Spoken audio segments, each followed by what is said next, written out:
here.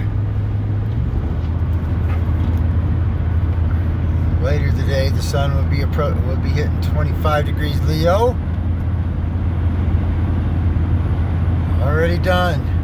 And the moon is currently 20 degrees Taurus. So it's a sun-moon square day.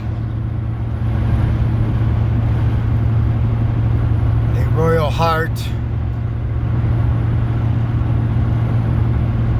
An emotion surrounded in value.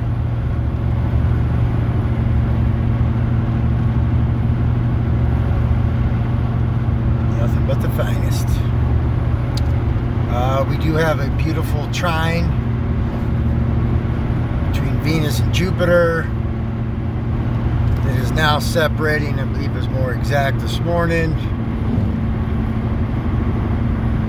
So, I mean, I would say a bit of a, they say the luckiest day of the year is when the sun trines Jupiter.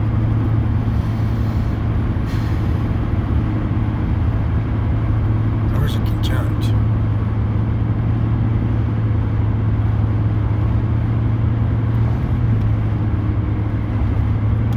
Might be sun conjunct Jupiter day.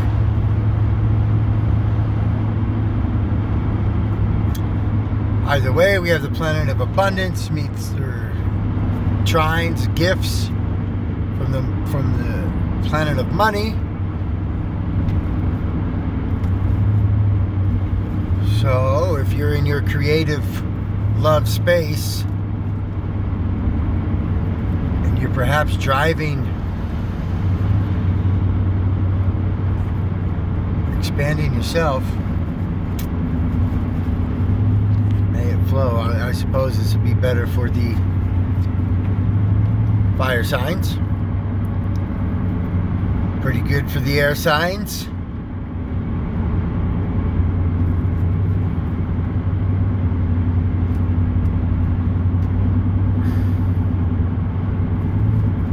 But up for debate for the water and earth.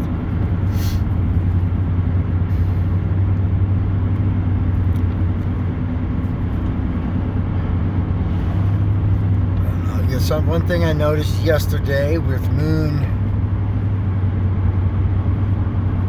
so the moon just passed the North Node and Uranus.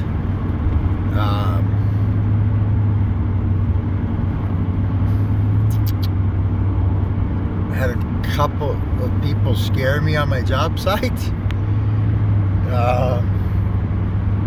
Very small surprises, but caught me off guard. Actually, it was in my 10th house at the workplace.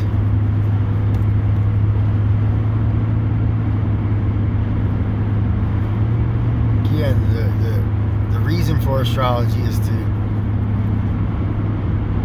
navigate your life better.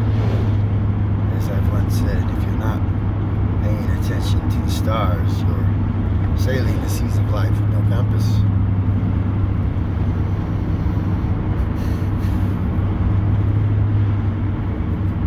Yes, the squares bring challenge, internal challenge.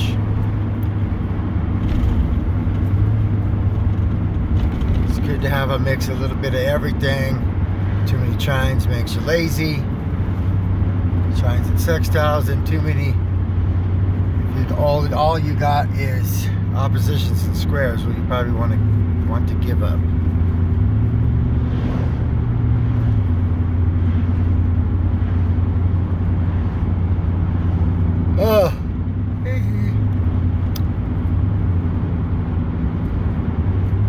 Some interesting degrees with the upcoming important retrogrades. Obviously, Mercury will be doing his thing first before Mars gets down.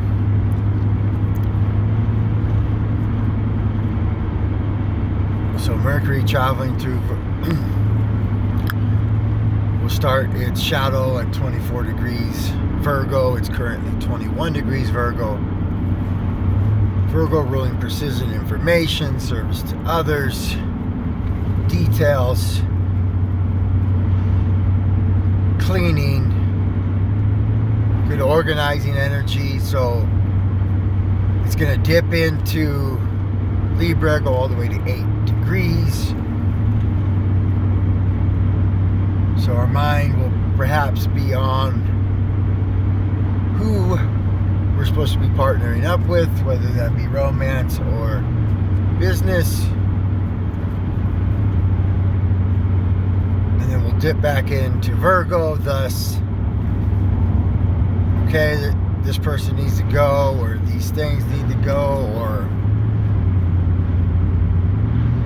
I need to clean this clutter if I'm ever supposed to have someone in my world. Diet.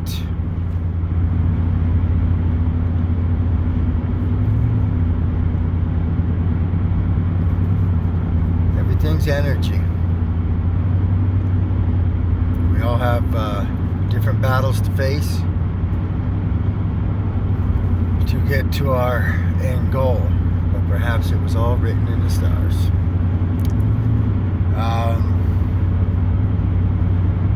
So yeah, so then Mars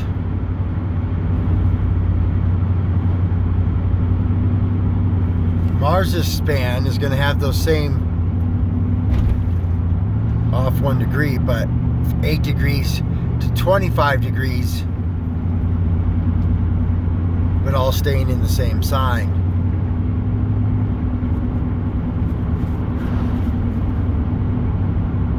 So Mercury's going to go all the way up to 8 degrees Libra, go back to 24 Virgo, and Mars will be going to 25 Gemini, and then going back to 8 Gemini before turning around.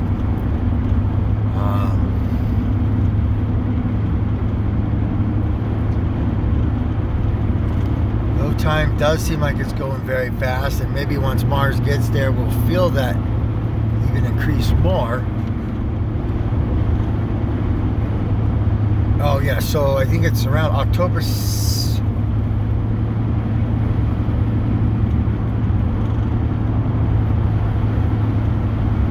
Alright, so I forget when the shadow period starts for Mars. I believe it'll be sometime in September, because again, I was tracking that Mars transit due to America's solar return chart, which had Mars 21 degrees on the ascendant, and that was the rising at the time, but that happens to be the placement for the natal America's chart. So this next year is a big theme about Mars for America. God of War. And so around the 1st, 2nd of October, I believe, is when Mars first hits that 21 degree mark.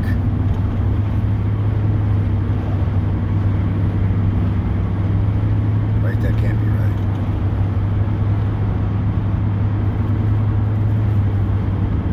Shit.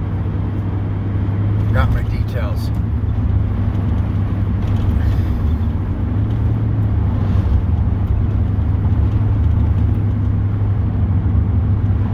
Because, okay, so I do know that Mars goes retrograde on the 30th, right around the day before Halloween.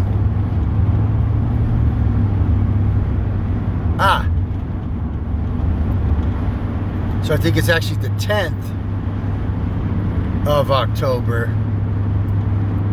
that Mars hits 21 degrees, and then it's just before Sagittarius season,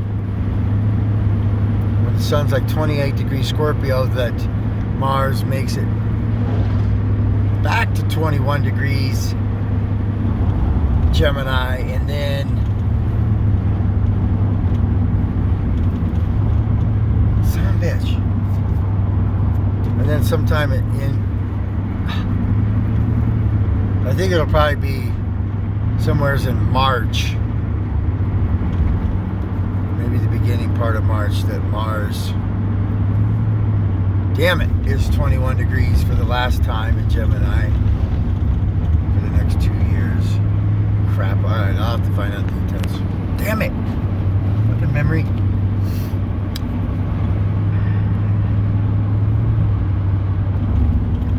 Alright, I achieved 7 days, no 6.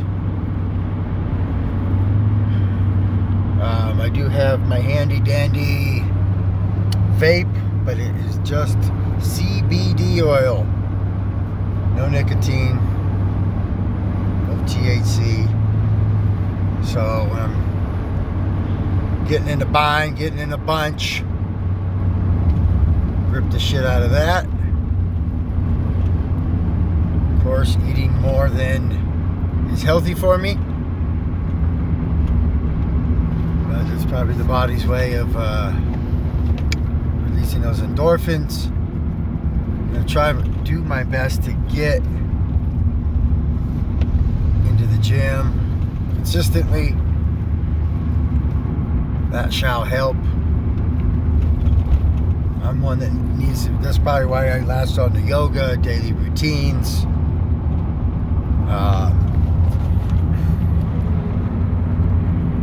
I get stagnant. If I don't move, then my thoughts get real negative, pessimistic. That's probably why I always wanted to be an athlete, and my greatest joy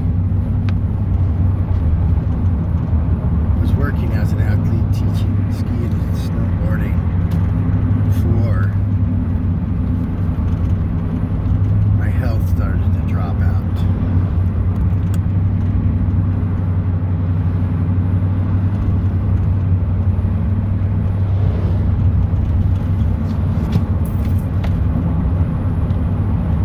Before the great rug pull of Saturn entering Capricorn.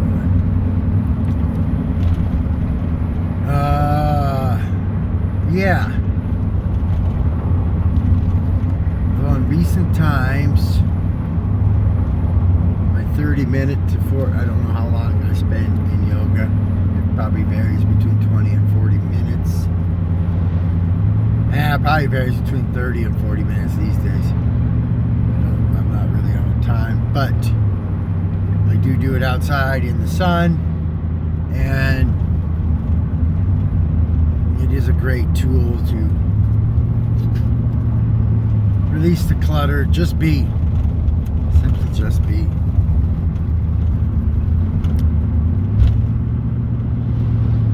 If you can prevent your mind from getting on all the to-dos, all the issues, just be in the moment and breathe. Move your body incongruent with the breath. Nothing matters. The past, the future. You just sound with right now.